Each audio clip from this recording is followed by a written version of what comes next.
प्रणाम देव ऋषि। आंसू पूछो देवामित। अश्रु भविष्य और लक्ष्य दोनों को धूमिल कर देता है। रोते ही रहोगे तो आगे कैसे बढ़ोगे?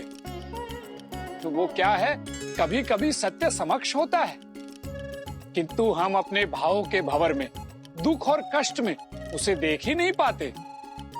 अपनी दृष्टि स्पष्ट करो और देखो, अवसर समक्ष है। बढ़ जाओ प्रतिशोध के मार्ग पर आगे। सहायता की मनसा से आए हो तो पहेलियां मत बुझाओ। यदि मुझ में आपकी बात का सार समझने जितनी बुद्धि होती तो मैं इस क्षेत्र नहीं, संपूर्ण संसार का महाराज होता। इसलिए राजनीति छोड़िए, जो कहना है स्पष्ट कहिए। मेरी बात और उसका सार केवल इतना सा है कि पिता ने पिता का अंत किया, तो क्यों ना इस बार प्रतिशोध पूर्ति के लिए पुत्र पुत्रों का संहार करते। नियति ने अवसर दिया है, चूको मत। तुम्हें ज्ञात नहीं होगा, किंतु मुझे है। जब तुम एक बालक थे तो तुमने एक पक्षी की रक्षा की थी, उसके प्राण बचाए थे, और उसी कर्म का फल देने आज मैं ब्रह्मदेव के आदेश से यहाँ आया हूँ। फिर भी यदि तुम्हें नारद राजनेता लगता है तो जाने दो। नारायण नारायण। अरे रुकिए नारद मुनि, आप तो बुरा मान गए। आप अपने पधारने का प्रयोजन बताइए। तो सुनो, अयोध्यापति श्री राम के पुत्र लव और कुश अगस्त्य ऋषि के साथ इसी ओर आ रहे हैं।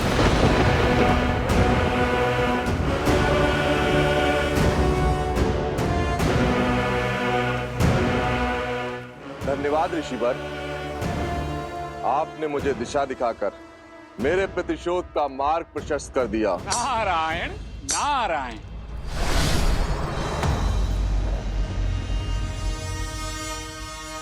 दीर्घबाहु, दुर्पाक्ष, कायासुर, भर्मासुर, तुम सब ने अपने तप से देवताओं से असंभव वरदान प्राप्त किए हैं।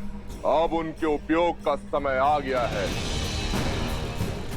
जाओ, लवकुश और अगस्त ऋषि, जैसे ही वो मिले उन्हें बंदी बनाकर मेरे समक्ष लाओ। फिर ये कुंभकर्ण का पुत्र राम के पुत्रों को ऐसी मृत्यु देगा जिसे देखकर संपूर्ण संसार कांप उठेगा। रघुवंश के नाश का शंखनाद होने को है। लवकुश की मृतदेह के साथ राम को संदेश भेजूंगा, उसे उनके कुल के अंत की सूचना दूंगा।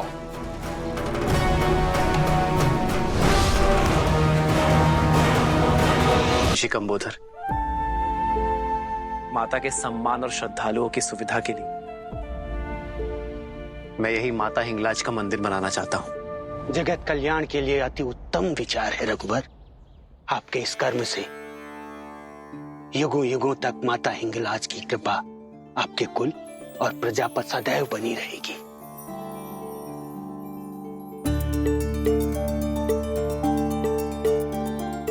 हे माता,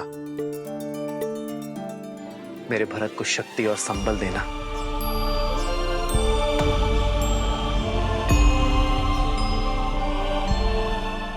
यदि शक्तिशाली होने का अर्थ शक्तिहीन का जीवन दुर्बल बनाना है, उन्हें कष्ट पहुंचाना है, तो स्मरण रहे, इस अथाह संसार में तुम्हारी शक्ति की भी काट है।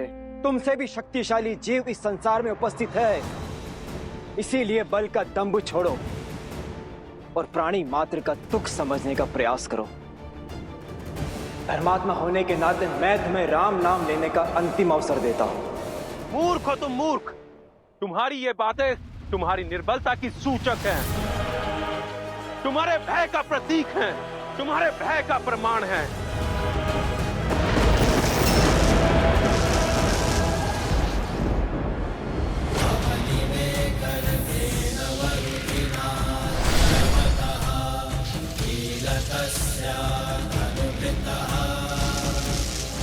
भय का नहीं, सत्य का प्रमाण है। जय सिया राम।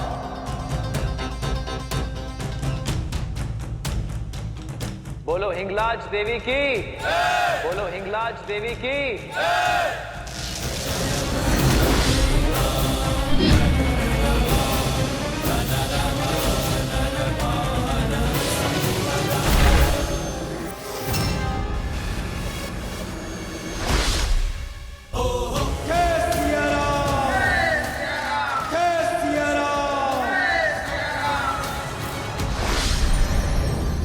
नारायण नारायण।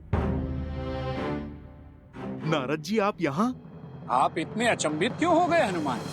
एक भक्त दूसरे भक्त से मिलने नहीं आ सकता? अवश्य अवश्य। ये तो मेरा सौभाग्य है कि आप मुझसे मिलने पधारे। परंतु नारद जी, आप बिना उद्देश्य के कहाँ किसी से मिलने आते हैं? आज आपका कैसे आना हुआ, ये सोचकर थोड़ा सा चिंतित हूँ मैं। हाँ, बात तो अब चिंता की ही है। सोचा श्री राम से भेंट करने से पूर्व आपसे मिल लेता हूँ, किंतु चलिए अब सारी बातें उन्हें ही बता देता हूँ। चिंता केवल इतनी ही है कि कहीं प्रभु श्री राम अधिक व्यथित ना हो जाएं। नारायण नारायण। देवर्षि, भक्त के होते हुए आप भगवान को क्यों चिंतित करते हैं? प्रभु हिंगलाज माता के मंदिर का पुनर्निर्माण करवाने में व्यस्त हैं। आप कृपा करके मुझसे कहिए ना। नहीं, मैं राजकुमार भरत के पास जाता हूँ। नारायण नारायण। रुकिए, भरत भैया तो गंधर्वों के साथ युद्ध में लगे हैं। आप मुझे बताइए ना, बात क्या है? बता तो दूं, किंतु आप मेरी सहायता कैसे करेंगे हनुमान? आप तो प्रभु श्री राम की रक्षा में लीन हैं। मुनिवर, आप मुझे समस्या तो बताइए, समाधान मैं खोज लूंगा। लव कुश अगस्त्य ऋषि के साथ कहीं गए हैं, और वो जिस दिशा में गए हैं वहां कुंभकर्ण का पुत्र देवामित उनकी प्रतीक्षा कर रहा है, और उसे ज्ञात हो चुका है कि लव कुश श्री राम के पुत्र हैं। उसकी मंशा शुभ नहीं है हनुमान जी। आप निश्चिंत रहिए देवऋषि। मेरे होते मेरे अनुज लव कुश पर कोई भी कुदृष्टि नहीं डाल सकता। बस ये संदेश देने और आश्वासन के यही तो बोल सुनने आया था मैं।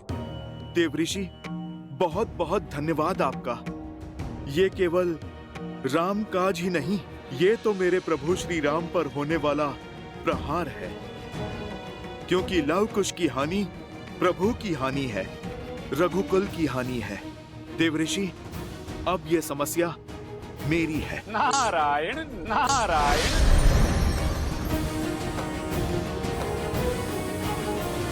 चलो हम चारों सभी द्वारों की रक्षा करते हैं।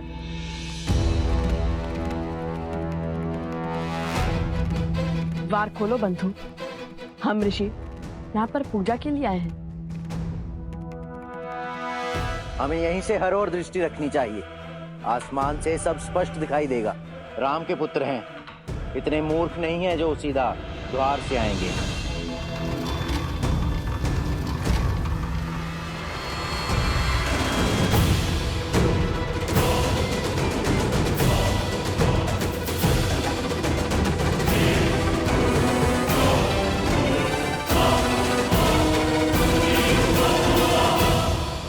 बालकों, कौन हो तुम? हम ऋषि कुमार लव और ऋषि कुमार कुश हैं।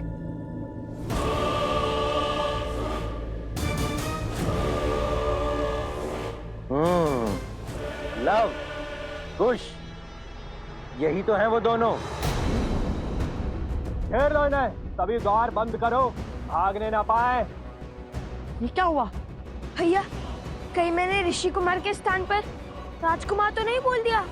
नहीं। तो फिर यहाँ पे बंदी क्यों बना रहे हैं?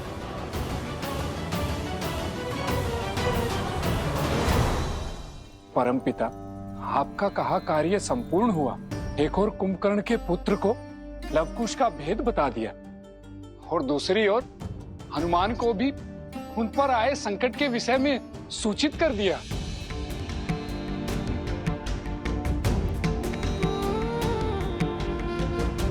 पुत्र, हरि का कार्य कर। तुम्हारी आंखों में अश्रु क्यों?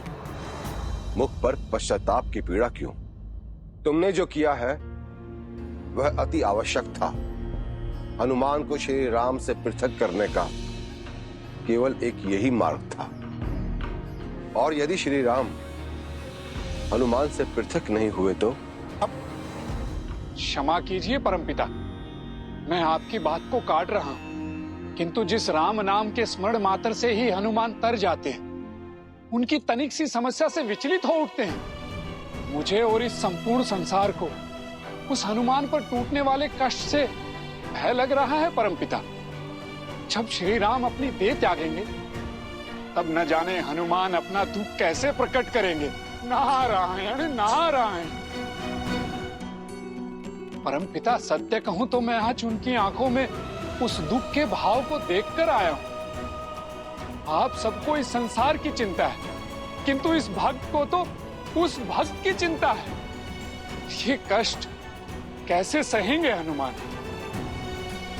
परमपिता, जिनका संपूर्ण जीवन राम है और जो राम उनमें बसते हैं वही नहीं रहेंगे तो हनुमान कैसे जी पाएंगे?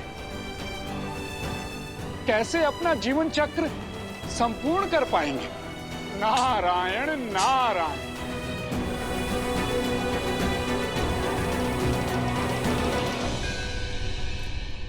माता हिंगलाज देवी की, माता हिंगलाज देवी की। चलो, उचित ही हुआ। अब तुम्हारे अंत का शुभारंभ करते हैं।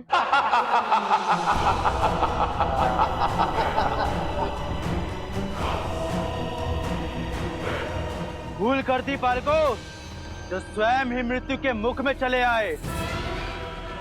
हमारे महाराज देवामित कुंभकर्ण के पुत्र वर्षों से प्रतिशोध की अग्नि में जल रहे हैं।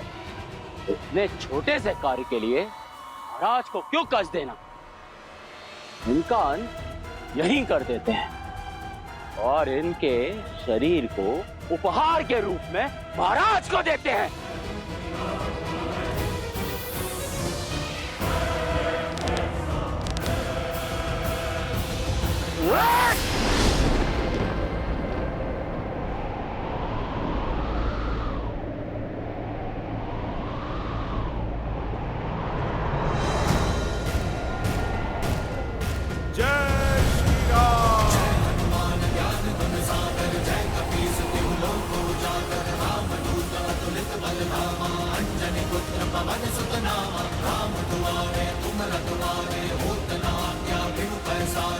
किसने साहस किया सिया राम पुत्र लव कुश को हाथ लगाने का?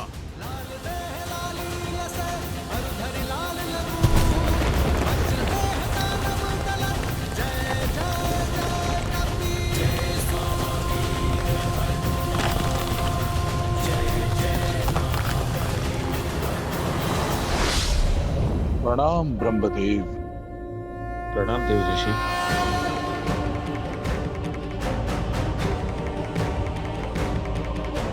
ब्रह्मदेव, हनुमान जी लव कुश की सहायता के लिए पहुंच गए हैं और एक एक कर सभी असुरों का अंत कर रहे हैं। नारायण नारायण। अर्थात अधर्म के विध्वंस का आरंभ हो भी चुका है। बस हनुमान जी के लौटने से पूर्व श्री राम अयोध्या पहुंच जाए, अन्यथा परमपिता की योजना और मेरा प्रयास दोनों ही विफल हो जाएंगे।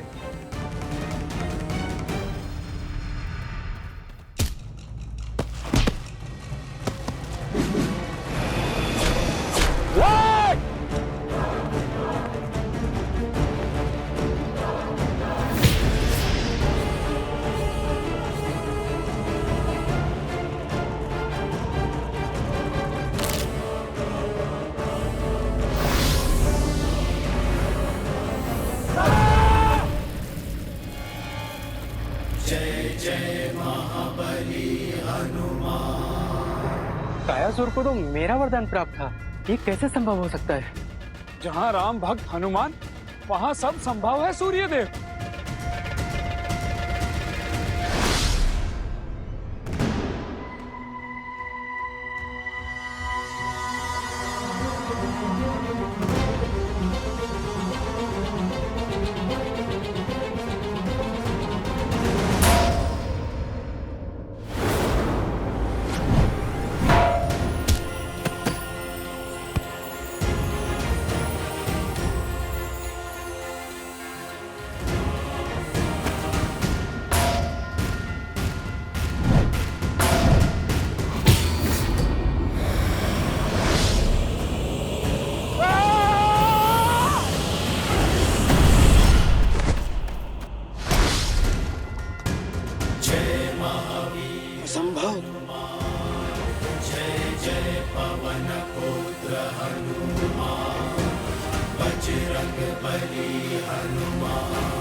दुर्गम काज जगत के जेते सुगम अनुग्रह तुम देते और मनोरथ जो कोई लावे सोई अमित जीवन फल पावे चला इंद्रजीत अतुलित जो था बंधु निधन सुनी उपजा क्रोधा कपि दिखाता रुन भट आवा टटटाई कर ठार उठावा। तो दुर्पाक्ष को तो मेरे वरदान की ढाल प्राप्त है। नारायण नारायण।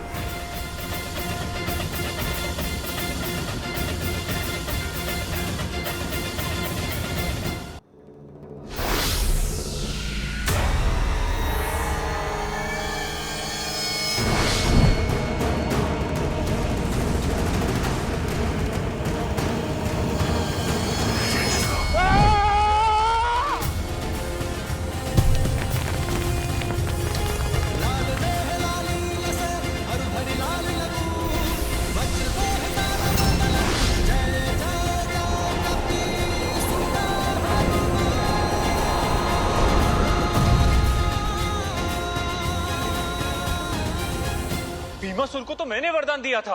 अर्थात सभी देवताओं के वरदान हनुमान जी के एक प्रहार के आगे परास्त हो गए। नारायण नारायण। जो असुर हम देवताओं द्वारा प्रदान किए कवच धारण कर युद्ध भूमि में उतरे थे, उन्हें एक एक कर हनुमान जी धूल में मिला रहे। मुझे तो है उन वरदानों का जो हनुमान जी को हमने बालपन में दिए थे। यह कहीं अधिकार देकर खुद हम पर भारी न पड़ जाए। जिन तीनों लोगों के संचालन का उत्तरदायित्व हम देवताओं पर है, आज वो तीनों लोग हनुमान जी की मुट्ठी में है। वो स्वयं रुद्र का स्वरूप है। हम चाहकर भी उनका कुछ नहीं बिगाड़ सकते। शांत हो जाइए आप सब, धैर्य रखिए और ये आस भी कि हनुमान अपने बल का प्रयोग करते रहें, बुद्धि का नहीं। क्योंकि यदि उनकी बुद्धि चली कि उन्हें हमारी छल का आभास हो जाएगा, अर्थात ज्ञात हो जाएगा कि हमने ही उन्हें श्री राम से पृथक करने का प्रयास किया है। यदि ऐसा हुआ तो नारायण नारायण।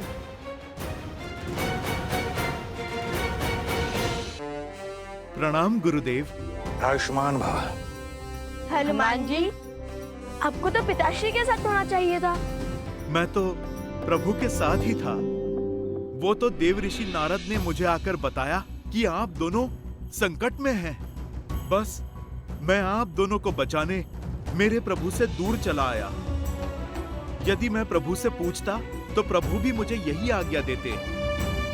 प्रभु तो हिंगलाज माता के मंदिर की स्थापना करके अयोध्या के लिए प्रस्थान कर चुके होंगे। मैं मार्ग में ही प्रभु के साथ हो लूंगा। चलिए, उचित ही हुआ जो आप यहाँ आ गए। आपसे भेंट भी हो गई हमारी।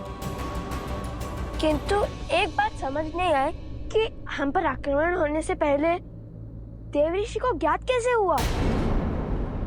ये श्री राम का पुत्र है ना कुश। ये बड़ा ही अबोध है, किंतु इसकी बुद्धि बड़ी तीव्र है। ये मुझे फंसाकर ही मानेगा। नारायण नारायण। नाराज तो उसी का सब उसी का किया जा रहा है। पहले तो स्वयं आकर हमारे महाराज को इन दोनों का सत्य बताया, किंतु ये नहीं बताया कि हनुमान भी उनके साथ है। ये हमें घेर कर मारने का षड्यंत्र था उस नारद का।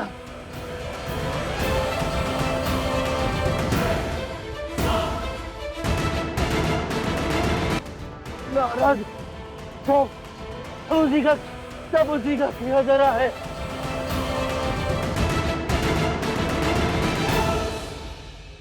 मैं तो हर ओर से फंस गया। अब क्या होगा नारद? नारायण नारायण। हे परमपिता, आप ही कुछ कर सकते हैं। रक्षा कीजिए, रक्षा कीजिए माता।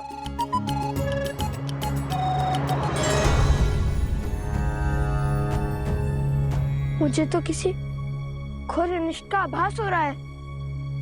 नहीं नहीं, ये कदाचित अपनी अंतिम श्वास में यूं ही कुछ बड़बड़ा गया। मृत्यु यदि समीप हो तो अधर्मी ऐसी ही बातें करते हैं। क्या आपको मेरी सेवा की आवश्यकता है? वो क्या है ना, जब प्रभु मंदिर में थे तब तक मन चिंता मुक्त था, किंतु अब जब प्रभु अयोध्या के लिए निकल चुके हैं तो मेरा हृदय घबरा रहा है।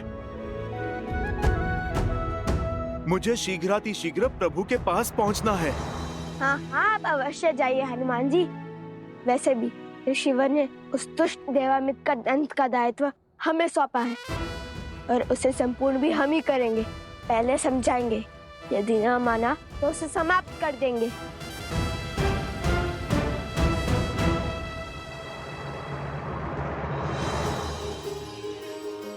अवश्य, मैं चलता हूं।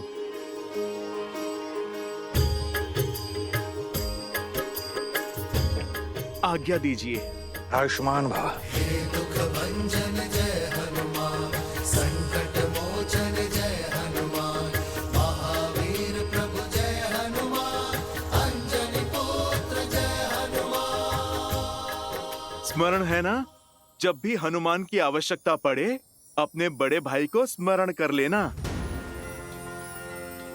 हनुमान तुम्हारी आंखों के समक्ष होगा।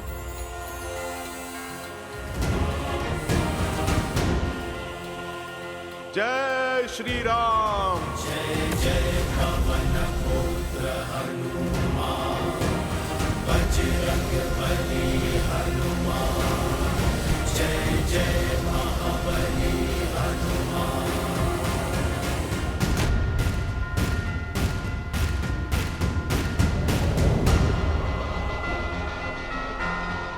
देव ऋषि नारद।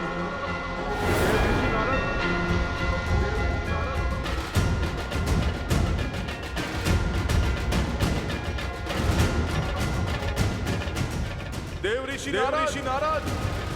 देव ऋषि नारद, हनुमान जी को अब आप ही रोक सकते हैं। जाइए और रोकिए उन्हें।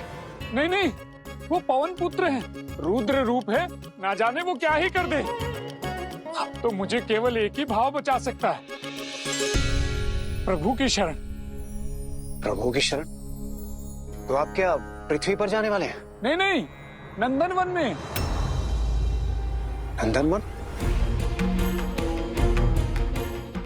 कहीं भी जाओ, ना हनुमान की दृष्टि से बच पाओगे और ना ही उनके प्रश्नों से। हाँ, उचित होगा कि आप स्वयं जाके उन्हें सत्य बता दें और उन्हें समझाने का प्रयास करें, क्योंकि आप ब्रह्मांड के किसी भी कोने में क्यों ना हो, वो आपको खोज ही लेंगे।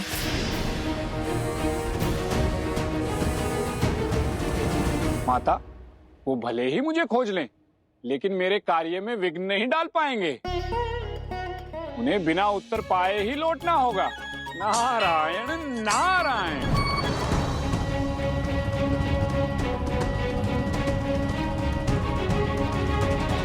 लगता है मुझसे बचने के लिए युक्ति सोच रहे हैं मुनिवर। चलिए आज फिर आंख मिचोली का खेल खेल लेते हैं।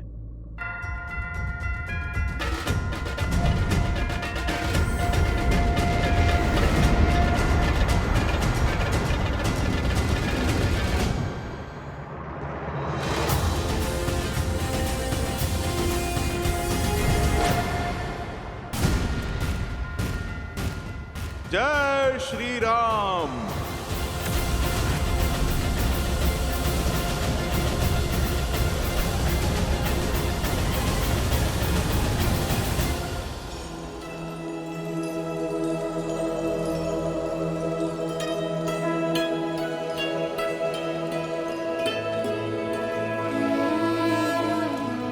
नारायण नारायण।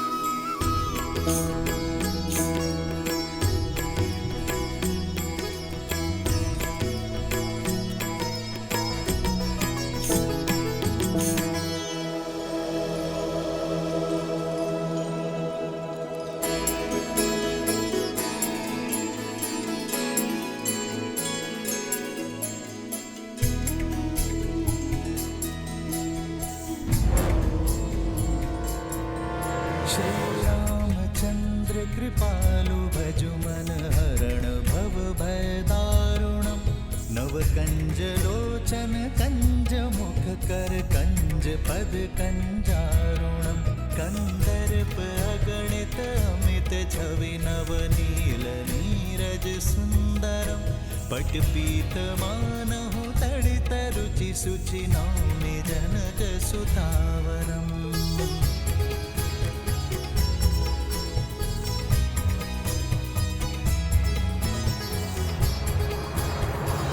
युक्ति तो अद्भुत निकाली है नारद ने। हनुमान हरि के भजन में कभी विघ्न नहीं डालेंगे। यमदेव, यही उचित समय है। देवऋषि नारद ने श्रीहरि के भजन से हनुमान जी को बांध दिया है और श्री राम भी अयोध्या पहुंचने ही वाले हैं। भेज दीजिए काल पुरुष को, यही उचित समय होगा।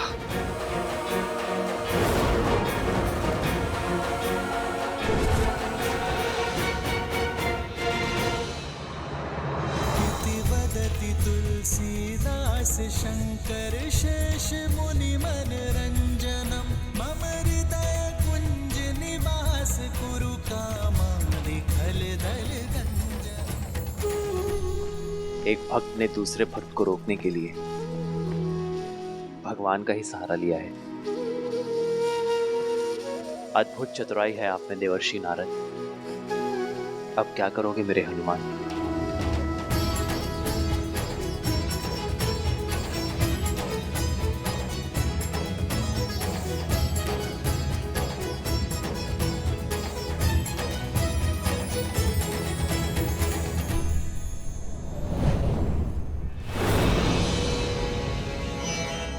काल पुरुष, आपके प्रस्थान करने का समय आ गया है।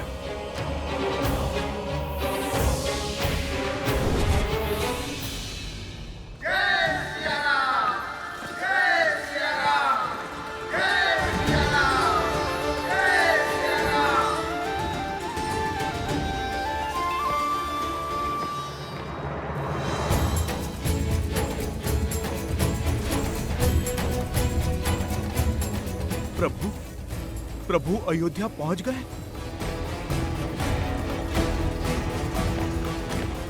तो नारद मुनि मुझे टालने के लिए प्रभु के भजन में लीन हैं।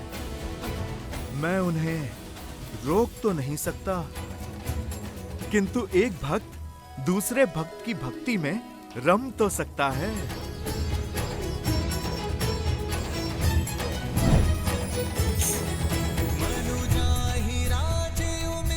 अच्छा, तो इन्हें लगता है मुझसे अधिक स्तुति कर पाएंगे ये। नारद किसी के रोके नहीं रुकता। नारायण नारायण।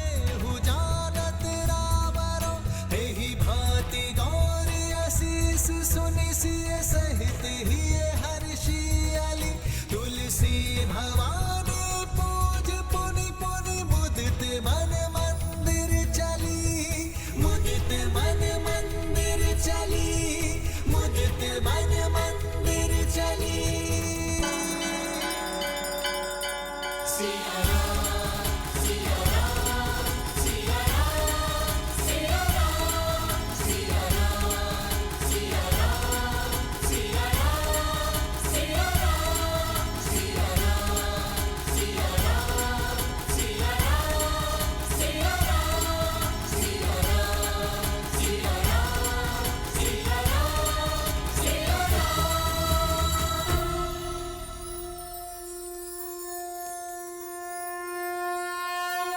लीजिए, बुद्धि के धनी हनुमान ने इस संकट का हल खोज ही लिया है।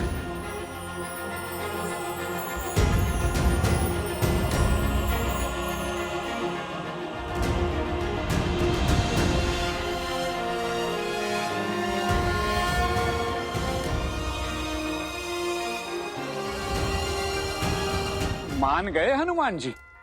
प्रभु के परम भक्त तो केवल आप ही हैं। मुनिवर, ये तो आपकी कृपा है, किंतु आज ये भक्त इस भक्त के प्रश्नों से बचने का प्रयास कर रहा है। नारायण नारायण।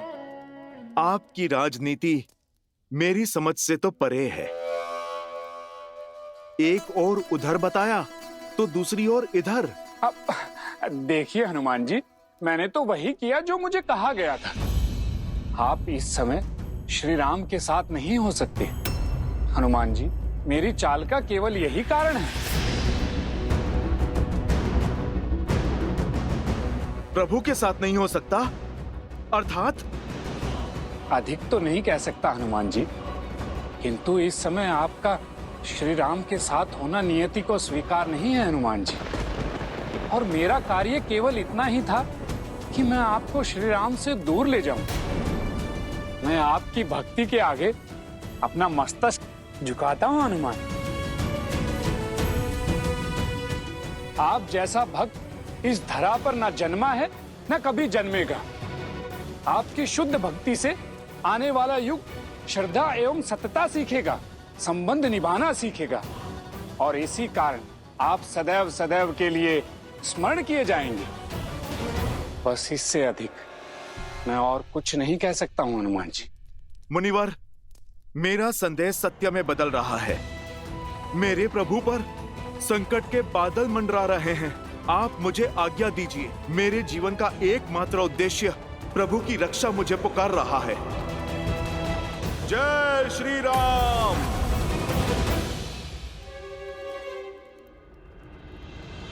प्रभु,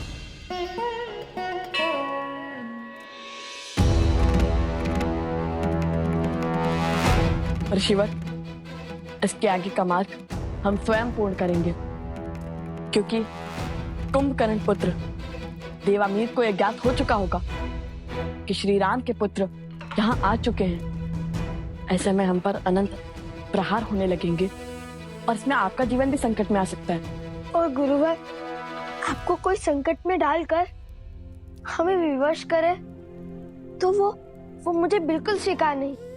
इसलिए हम आपसे आग्रह करते हैं कि आप जाकर शिव मंदिर में बैठकर तप कीजिए। तब तक हम इस कुंभकर्ण के पुत्र को समझा कर आते हैं। कल्याण हो।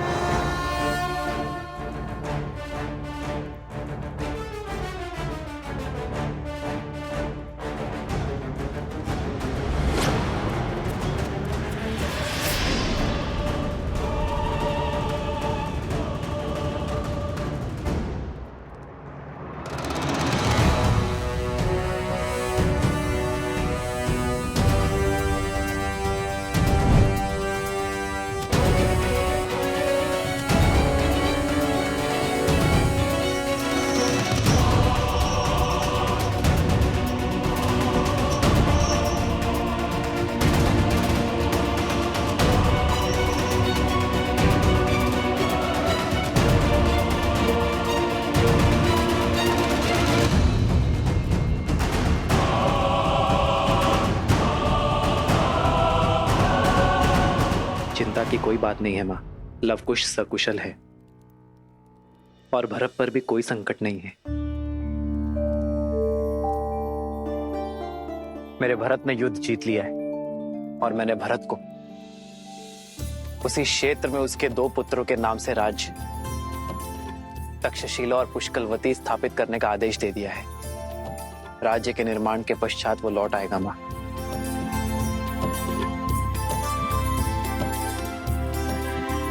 अब जैसे मेरे चित्त को शांति मिल गई है माँ। ऐसा आभास होता है जैसे धर्म स्थापना के सभी कार्य संपूर्ण हो गए। हमारे रघुकुल के वंशज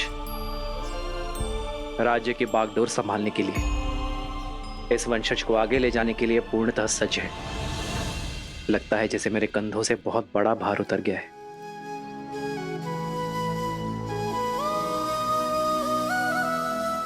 श्री राम श्री राम श्री राम श्री